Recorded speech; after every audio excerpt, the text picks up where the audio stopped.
We all make mistakes. It's part of life. It's what you do with those mistakes that matters. Do you learn from them, or you just keep making those mistakes? Today, I'm going to share with you 5 common mistakes that I see a lot of RV owners make, whether they're new RV owners or seasoned. They're all really simple and involve pretty much every RV out there. One of the absolute worst ones I see on a consistent basis is people will take their shore cord and just do that right there. It's good to go, right? Wrong. This is actually really dangerous. If you look inside your shore cord, you'll see not all of those prongs are perfectly straight. Some of them kind of have an L shape. And that is because this is meant to lock on there. So until you make the full twist, you're not making good contact with all of the conductors in there. When you have poor points of connection, you're going to create resistance, which is going to create heat at that part of the circuit, which is exactly why you'll see things like burnt up short cord connectors, which is typically from overloading the system, but mix a little bit of overloading with some loose connections and you're asking for trouble. And it might not just be a melted component, it could be an all-out fire. So again, the proper way to do this is take your shore cord, push it in there, turn it until it stops, and then take your lock ring and securely fasten it to the coach. This next one's an odd one that a lot of people don't talk about, and it's cleaning your RV. Now, when it comes to the exteriors of your RV, they're made with very similar materials to boats, essentially. So that's why RV and marine stuff tend to be in the same category, like boat and RV wash, because they're made of fiberglass for the most part. There are some outliers out there, but that's mainly what you're looking at. And people will use products meant for vehicles that could potentially harm this. Make sure you read the bottles before you use it. But the exterior isn't really where I see the mistakes, it's the interior. The biggest one you might see on the exterior is certain degreasers. Be very careful with them because they can actually take the gel coat off the exterior of your RV. Inside is where it actually gets a little bit more complicated because you can't clean the inside of your RV the same way that you do your home. I don't think it's a secret at this point that RV cabinetry isn't quite made like the cabinets you have at home. They're made of cheap pressboard material. 2 reasons. 1, because it needs to be lighter. You need lightweight when it comes to an RV. And 2, let's face it, the manufacturers want to cut costs. So if you clean your RV the same way you clean your house, in other words, you're getting that big mop out and you're running water along these things once a week, they are going to start swelling and they are going to start falling apart. Everything is just going to start crumbling along the bottom there. And that's the same for wiping things down and cleaning them up. You don't want to, take that spray cleaner and all over that table because it's not the same table you have in your house, not even remotely. A little bit of moisture will cause a lot of problems. That one I told you about with mopping along the bottom sides of your cabinets, a lot of people do that not realizing you are just slowly making your cabinets deteriorate. And just like the exterior, when it comes to cleaning products, pay attention to what you're using. Your countertops are not always going to be made of the same thing as in your home. The sinks, fixtures, appliances, it's not always going to be the same. Make sure the products you're using are gentle and safe. Doesn't take a whole lot to strip the finish off of some of this stuff. The next one is going to be one of my most popular tips, or one of my favorite tips I should say, to warn people about that's different than with your RV, and that is going to be overusing your electrical system. Now, we talked about the short cord and how burning up short cords is usually from overuse, but what is overuse? Well, if you look at how your RV is powered, there is an extension cord that goes to an outlet. So I want you to think of your entire RV as one of those power strips, right? If you take an RV and you have a little cord and you plug it in, the RV is the power strip. This right here, your short cord, is the little cord that comes off the power strip. So every single thing that is running inside of this RV, and I mean everything in an RV, your air conditioner, everything plugged into all the outlets, your electric water heater, all of your lights because they're running off of the converter, which is also plugged into the RV. Microwaves and refrigerators, every electrical device running in here, all gets added up and goes back to that shore cord.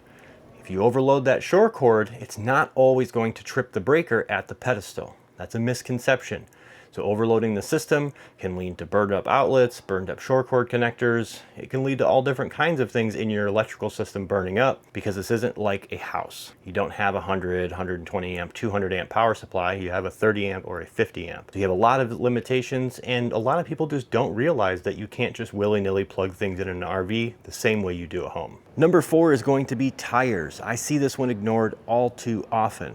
I'll have people hire me out to winterize and I look at their tires and they're all dry rotted and cracking. And the excuse that I'll always get is, oh, well, they have good tread on them. RV tires are not like your vehicle tires. It is going to take much longer to wear the tread down. RV tires have a 5 to 7 year lifespan. Check with your manufacturer. And if you want to know how old your tires are, just look for that 4-digit number on your tire. It's usually in a little oval. 1124 would be the 11th week of 2024. These tires were manufactured, and they're typically good for 5 to 7 years after that. Big mistake that I see with tires is not paying attention to brand or quality. A lot of these RVs come with tires that I would recommend you change the day you pick up your RV. Just take it to a tire place, get some good tires put on there, and get rid of the China bombs, if you will. But don't ignore your tires. I wish I didn't have to make this tip, but I can't tell you how many units came into the service bay when I worked at the dealer, and now that I'm out mobile, how many units I run into that have really aged out tires, or they're dry rotted, cracked, and they are just ready to blow out. And you don't want to blow out on an RV. It's going to be a lot more than just a flat tire. It's going to shred up everything along the side of your RV. If you've never seen it, look up RV blowout damage and it will convince you to go get better tires today. And number 5 is going to be one of my favorite tips. I share it in every seminar, I've shared it in a bunch of videos, and that is to be careful where you get your information from. A common mistake I see RV owners make is heading straight to the Facebook groups when they have an issue with their RV. Let me tell you why that is probably not the best place to go. It's okay to network, it's okay to communicate and get some insight from people, but don't blindly take advice. For one, the person writing that comment may not be qualified. They may have no idea what they're talking about, but they want to be included or they want to think they're right. I see a lot of that. A lot of it is just guessing. There's a lot of people who are just sharing what they are saying is wrong with your furnace because of a shared experience. When their furnace went out, it was the sales switch. So the first thing they comment on your post is, it's the sales switch. And then you have the parrots just all repeating, it's the sales switch. It's the most common thing I see in all those posts. Well, it could be the sales switch. 1, you might not even have the same furnace. 2, you might not be having the same issue. 3, the person that is leaving that response, again, is just not qualified to leave the response. Now, if you want to just throw parts at something, that's fine, but it could actually be dangerous following other people's advice, or it may actually cost you damage. There are a lot of people sharing electrical knowledge and things like that in these forums that have no business doing so, and there's so many times I spend the time to write out replies to these people because I don't want somebody like you to read that comment and think what they are saying is safe. Another big reason you don't want to follow all of those comments is that issue may not apply to you, or what they are saying may not apply to you. It may apply to them. For instance, there are many different slide rooms out there. This is a Schwintek, for example. If you were asking how to maintain your slide, there might be somebody in there that says to adjust this, or spray lubricant here, or do this, or do that. That may not apply to you because although RVs are all very similar, they are not the same.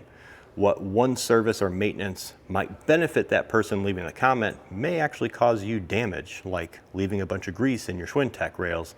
If you were following their advice and you did that, you're actually going to do more harm than good because you followed a Facebook comment. I'm so humble, I encourage you to do that with me too. Just because I promise I give you guys facts and I try and make sure I give you the best information out there. If I say something that maybe doesn't sound right to you, get a second opinion. Tell me I'm wrong, or go find somebody that can prove that I'm wrong, or something like that. I'm not always 100% correct. We all make mistakes. If qualified professionals are telling you that, do you think the keyboard warriors in Facebook groups and different forums are gonna do the same thing? No, they are always right, and you have to be careful with that because not always. Guys, these are just 5 common mistakes that I see every RV owner make.